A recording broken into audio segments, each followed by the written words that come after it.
நமது தலைவர் மாண்புமிகு முதல்வர் முத்துவேல் கருணாநிதி ஸ்டாலின் அவர்களோட 72வது பிறந்த நாள் இன்னைக்கு. நம்ம எல்லாரும் அவரோட தளபதின்னு கூப்பிடுறோம். என்னைக்காச்சும் கலைஞரோ இல்லை திமுகவோட முக்கிய தலைவர்களோ அவருக்கு இன்று முதல் நீ தளபதி ஸ்டாலின் என்று அழைக்கப்படுவாய் என்று பட்டம் கொடுக்குற மாதிரி பார்த்துருக்கீங்களா?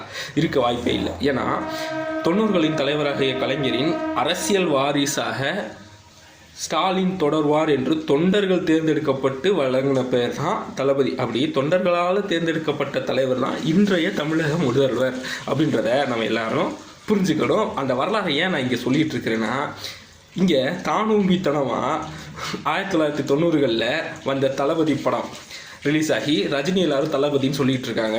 ரஜினிக்கு அந்த படத்தில் தளபதின்ற பேர் இருக்குது. அப்போ அடுத்த தளபதி நம்ம தானே அப்படின்ட்டு 2 படம் நடித்த விஜய் அவர்களுக்கு அவரே அவர்கிட்ட போய் தான் இளைய தளபதி, அவங்க அப்பா மூலமாக டைட்டில் கார்டில் இளைய தளபதினு போட்டுக்கிட்டார்.